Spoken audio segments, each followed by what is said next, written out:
Assalamualaikum warahmatullahi wabarakatuh. Selamat pagi semuanya. Bagaimana kabarnya? Tetap sehat ya? Alhamdulillah, semoga tetap dalam keadaan sehat dan tentunya semangat. Nah, kembali lagi ke pelajaran bahasa Indonesia dengan saya, Pak Riza. Nah, pada kesempatan kali ini, pada pertemuan pertama di kelas 2, kita akan membahas apa? Ya benar, membahas tentang menyingkap peristiwa di balik berita. Nah, apa kalian sudah tahu apa itu definisi dari berita? Coba kita lihat. Nah, definisi atau pengertian berita. Menurut KBBI, berita adalah cerita atau keterangan mengenai kejadian atau peristiwa yang hangat. Nah, peristiwa hangat atau disebut juga dengan faktual. Jadi sebuah peristiwa, sebuah kejadian yang itu baru saja terjadi, itu disebut faktual. Nah, kemudian bila itu nanti diceritakan baik bentuk tertulis atau lisan, itu akan menjadi berita. Nah, tentunya dengan fakta, tidak bohong, sesuai kejadian atau peristiwa itu terjadi. Nah, seperti itu namanya berita. Atau dalam istilah lain, berita adalah rangkaian informasi tentang sesuatu hal atau peristiwa. Jadi ada rangkaian runtutan informasi tentang peristiwa atau hal, baik yang disampaikan secara lisan maupun tertulis. Jadi seperti itu. Jadi berita itu bisa lisan, bisa tertulis. Nah, tentang ngomong-ngomong tentang berita, apakah kalian sudah pernah mendengar atau membaca berita? Nah, pernah kalian mendengar atau membaca berita? Tentu saja sudah pernah. Nah, berita itu apa sih? Di mana sih? Nah, berita itu yang pertama bisa muncul di koran, itu sudah pasti karena koran itu surat kabar, namanya saja surat kabar. Kemudian di majalah, pasti ada majalah yang memuat berita atau informasi-informasi. Kemudian di TV, wah kalau di TV itu pasti sudah barang tentu ada. Setiap hari stasiun televisi kita itu menayangkan berita-berita. Kemudian selanjutnya di radio. Apa kalian masih sering mendengar radio? Di mobil? Ya pasti. Di mobil kalau kita memutar radio, beberapa waktu pasti diselingi ada berita. Nah, kemudian selanjutnya ada media sosial. Nah, ini bagi kita, bagi semuanya ya pasti punya apa namanya? HP atau gadget. Kalau bahasa Indonesianya gawai. Nah, di dalam media sosial baik itu platformnya YouTube atau di Instagram atau di Facebook. Nah, ini pasti ada akun-akun yang memuat berita. Biasanya kalau di Instagram itu yang banyak seperti info Solo atau info apa itu, kemudian di Facebook juga seperti itu. Nah, kalau di YouTube ini biasanya TV-TV nasional juga punya akun YouTube atau channel-channel yang membahas tentang berita-berita, itu banyak sekali. Nah, seperti ini media-media berita di zaman sekarang. Nah, selanjutnya kita akan membahas apa itu unsur-unsur dalam berita.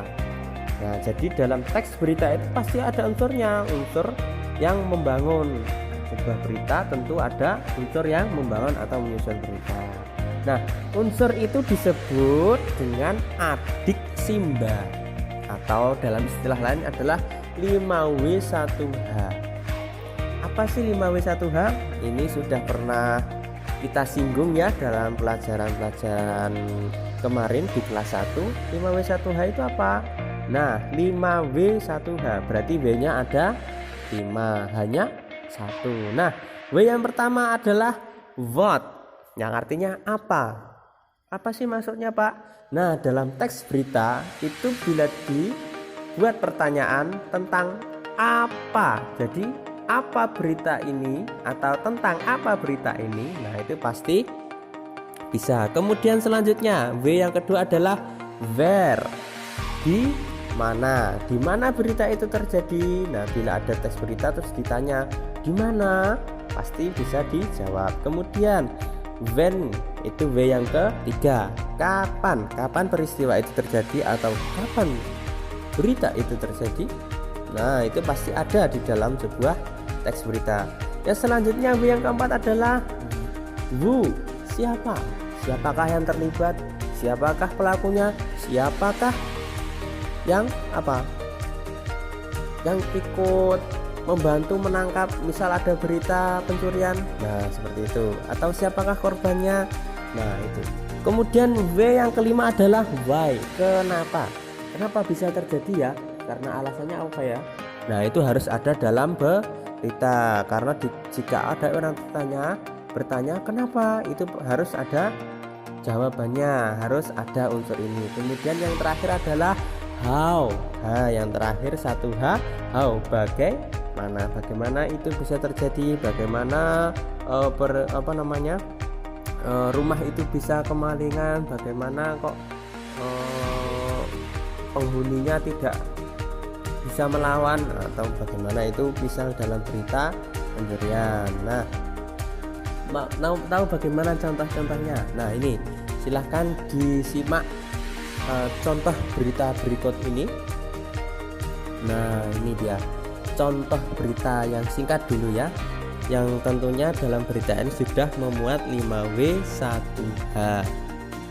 Nah ini ada 2 paragraf berita. Sebelum Bapak jelaskan, silahkan dibaca terlebih dahulu ya.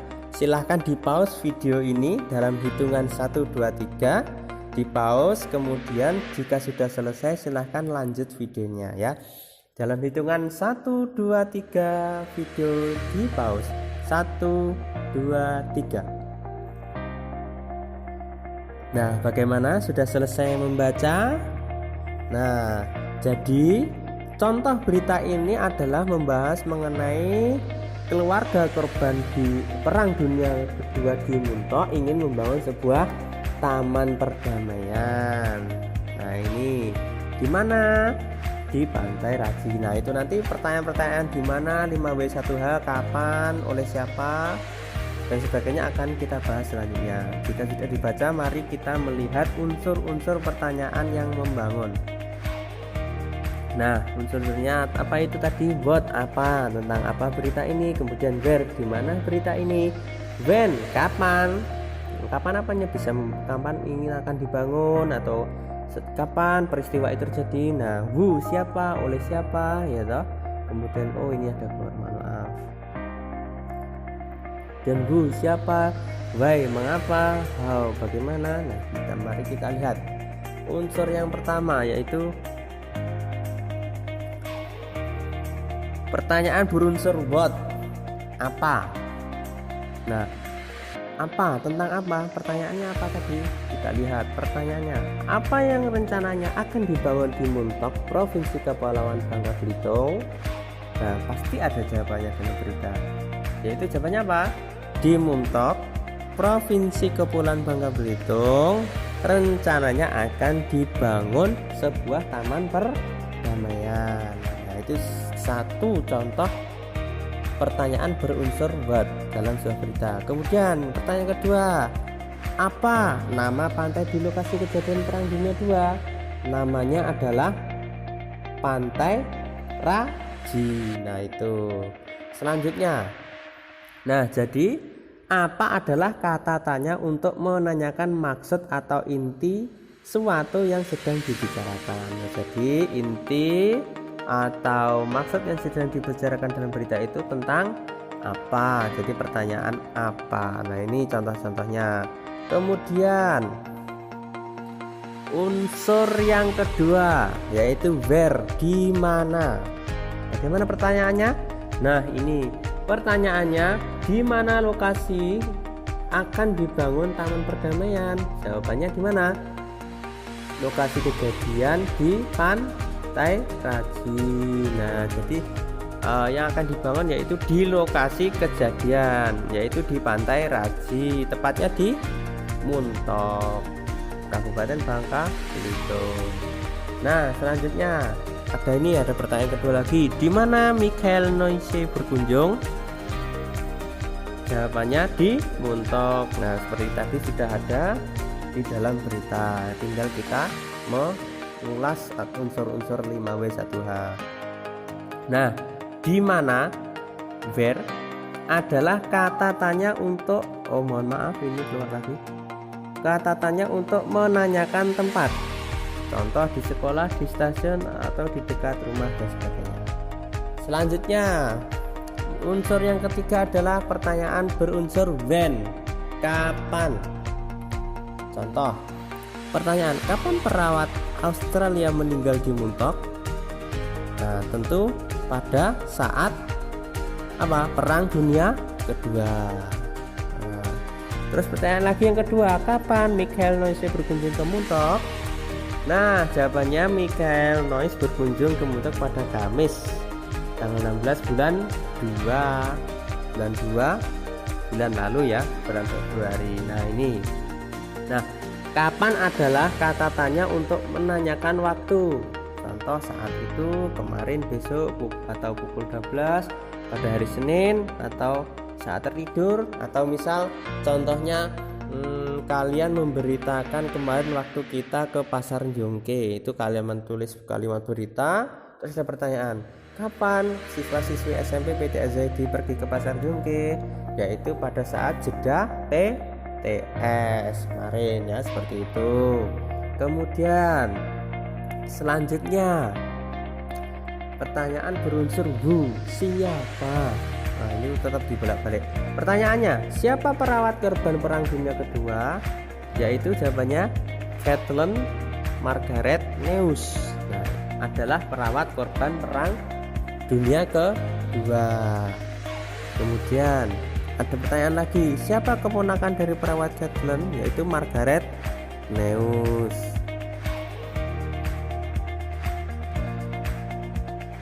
Maaf. Siapa keponakan dari perawat Kathleen Margaret Neus? Jawabannya adalah Michael Noyce. Itu adalah keponakan dari perawat Kathleen Margaret Neus. Nah, siapa adalah kata tanya untuk menanyakan orang. Contoh, Pak Riza, adik Rafli, ayahmu, dan sebagainya. Siapa yang mengajar bahasa Indonesia? Pak Riza. Atau siapa yang mengajar bahasa Inggris? Bu Hasna. Nah, unsur selanjutnya adalah why, mengapa. Nah, jadi dalam sebuah berita itu ada unsur why, mengapa. Pertanyaan, mengapa? Mengapa di Pantai Raji akan dibangun taman bermain atau taman perdamaian? Jawabannya adalah karena pantai ini atau lokasi ini sebagai simbol peringatan meninggalnya sejumlah perawat Australia. Jadi perawat Australia itu meninggal saat Perang Dunia Kedua. Nah, jadi pertanyaan mengapa adalah kata tanya untuk menanyakan alasan, sebab, atau perdata. Jawabannya adalah apa? Karena tempat ini sebagai lokasi peringatan atau simbol peringatan meninggalnya sejumlah perawat Australia saat Perang Dunia Kedua. Nah, kemudian pertanyaan terakhir yaitu how, bagaimana. Contoh pertanyaannya dalam sebuah berita, bagaimana keadaan lokasi di Pantai Raji bila untuk membangun taman perdamaian? Jawabannya, lokasinya cukup baik atau cukup strategis, cukup bagus, cukup sesuai. Nah, jadi bagaimana adalah kata tanya untuk menanyakan keadaan. Jadi keadaannya bagaimana, Nah, seperti itu tadi yang dinamakan adiksimba atau unsur 5W1H dalam berita. Apa tadi? Yaitu yang pertama what, apa. Kedua who, siapa. W yang ketiga when, kapan. W yang keempat where, di mana. W yang kelima mengapa, why, itu mengapa. Dan yang terakhir H yaitu how, bagaimana. Nah, silahkan kalian buka buku bahasa Indonesianya, cari contoh teks berita, judulnya apa terserah, dan nanti silahkan tugasnya ditulis unsur-unsur pertanyaannya 5W1H, boleh lebih dari satu. Pak, misalkan di dalam sebuah berita itu unsur pertanyaan apa itu banyak sekali. Mau ditulis berapa Pak? Terserah, mau ditulis semua juga boleh, kemudian atau tulis juga boleh, terserah, semakin banyak semakin bagus. Ceritanya mana, yang mana Pak? Ya di buku bahasa Indonesia, terserah mau pilih yang mana, silahkan ditulis, nanti link akan Bapak bagikan terpisah dari video yang ini. Jadi video ini terpisah, untuk linknya nanti akan Bapak share di grup. Nah, cukup sekian. Apabila masih ada pertanyaan atau sesuatu penjelasan yang kurang dipahami, bisa japri, bisa WhatsApp, bisa tanya langsung ke Pak Riza. Nah, sekian, terima kasih sudah belajar bersama meskipun online. Tetap semangat. Mohon maaf tadi apabila ada kesalahan-kesalahan teknis, masih ada kesalahan-kesalahan dalam penyampaian, mohon dimaklumi, mohon dimaafkan ya. Silahkan bila ada pertanyaan bisa chatting atau bisa japri ke saya.